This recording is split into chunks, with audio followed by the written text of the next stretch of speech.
কিছু মানুষ আছেন যারা ওয়ারিশ সূত্রে সম্পদ পান। ওয়ারিশ সূত্রে যে সমস্ত সম্পদ পান, সে সম্পদগুলো সাধারণত রক্ষণাবেক্ষণের ব্যাপারে ততটা সিরিয়াসনেস সন্তানদের মধ্যে থাকে না।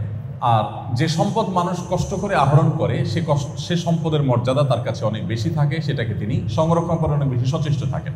আমরা অনেকে নিশ্চয়ই সেই উপমার কথা জানি যে সন্তান নিজের পরিশ্রমে, নিজের উপার্জনে কেনা চাদর, নিজের উপার্জনে কেনা জুতা, সেটা বাবার টাকায় কেনা চাদর দিয়ে মুছছেন। কারণ বাবার টাকায় কেনা চাদর, এটার প্রতি তার সেই শ্রদ্ধা বা তার সেই পরিশ্রম করে যে করতে হয়েছে, সেই ব্যাপারটি তার কাছে না থাকার কারণে তার কাছে তার কেনায়, তার পরিশ্রমে কেনা জুতার গুরুত্ব, মর্যাদা অনেক বেশি। কত কষ্ট করে তিনি এই টাকা সঞ্চয় করেছেন তিনি বুঝেন, এজন্য তিনি বাবার কেনা চাদর দিয়ে নিজের জুতা মুছতে কার্পণ্য করেন না।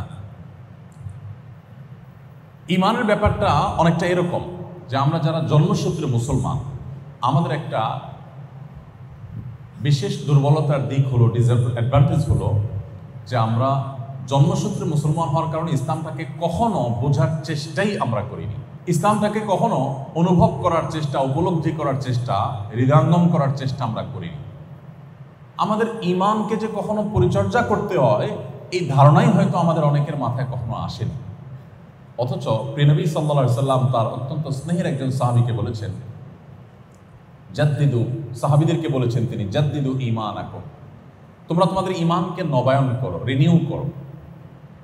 ঈমান যে আবার নবায়ন করতে হয়, ঈমান যে কখনো কখনো দুর্বল হয়ে যায় এবং সেটা যে অনেক সময় শূন্যের কোটায় চলে যায়, ঈমানের পারদ যে অনেকটা নেমে যায়, আবার সেটাকে যদি রিনিউ করতে হয়, এই ধারণা আমাদের অনেক মুসলমানদের মধ্যে নেই।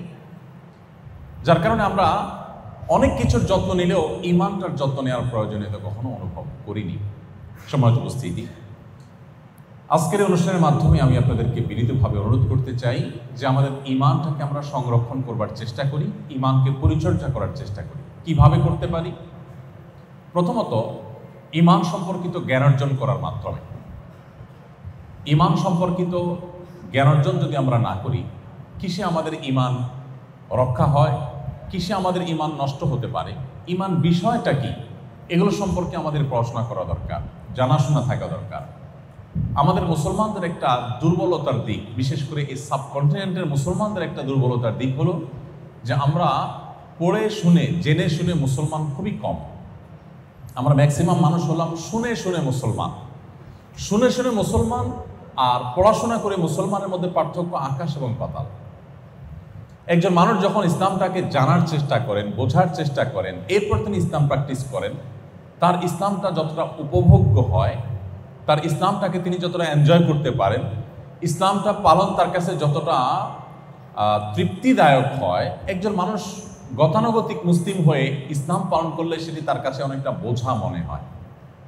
সেটি তিনি জাস্ট করার জন্য করা, সেই দিক থেকে তিনি করেন।